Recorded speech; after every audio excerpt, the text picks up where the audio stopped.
नमस्कार, न्यूज 18 मध्य प्रदेश छत्तीसगढ़ देख रहे हैं आप। बड़ी खबर का रुख करेंगे। बड़ी खबर बैतूल से है, जहां रात से लगातार बारिश का दौर जारी है। बारिश के चलते नदी नाले भी उफान पर आ गए हैं। आठनेर क्षेत्र से तस्वीरें भी सामने आई हैं। आठनेर के आसपास सभी नदी नाले उफान पर रहे हैं। कोयलारी और मेंढा छिंदवाड़ा का आठनेर से संपर्क टूट गया है। भारी वाहनों का भी आवागमन अवरुद्ध हुआ है। ताप्ती नदी का भी जलस्तर बढ़ गया है। भौरा नदी उफान पर आ गई है। NH-69 पर यातायात बाधित हो गया है। ये तस्वीरें आपको दिखा रहे हैं। और नदी के दोनों तरफ वाहनों की लंबी लंबी कतारें भी नजर आ रही हैं।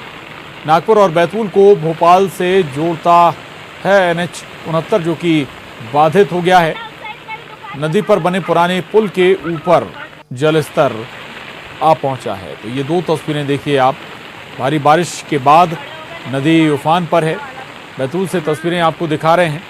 लगातार रात से बारिश का दौर जारी है और बारिश के चलते नदी नालों का जलस्तर अचानक से बढ़ गया है।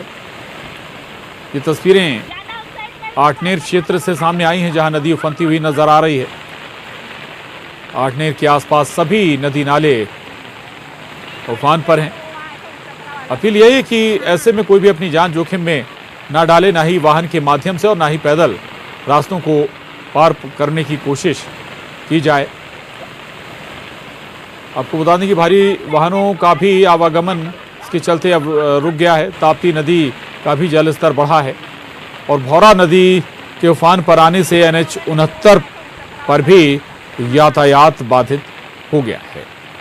नदी के दोनों तरफ वाहनों की लंबी लंबी कतारें भी नजर आ रही हैं और नागपुर और बैतूल को भोपाल से जोड़ता है ये NH-69।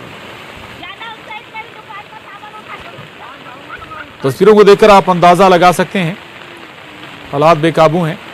और जो पुराना पुल बना हुआ है नदी पर NH-69 पर, उसके ऊपर से पानी इस वक्त बह रहा है।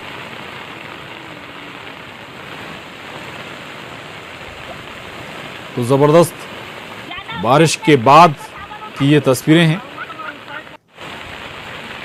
और इससे आम जनता सीधे प्रभावित होती है। लेकिन प्रशासन लगातार ये अपील करता है, न्यूज 18 भी ये अपील कर रहा है कि सुरक्षा पहले जरूरी है। खुद को पहले सुरक्षित रखें।